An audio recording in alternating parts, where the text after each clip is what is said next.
This channel does not promote any violent, harmful, or illegal activities. All content provided by this channel is meant for an educational purpose only.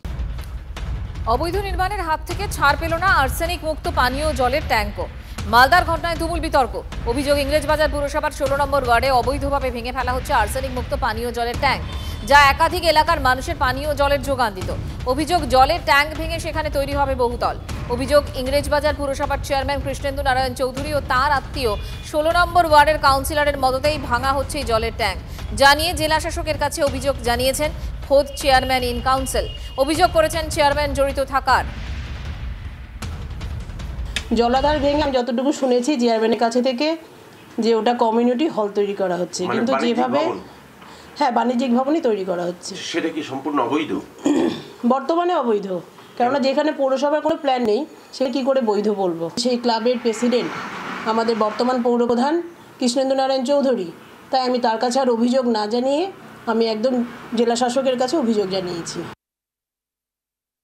এখন যদি কেউ আদর করে আমাকে president করে, আমি কি রিফিউজ করব?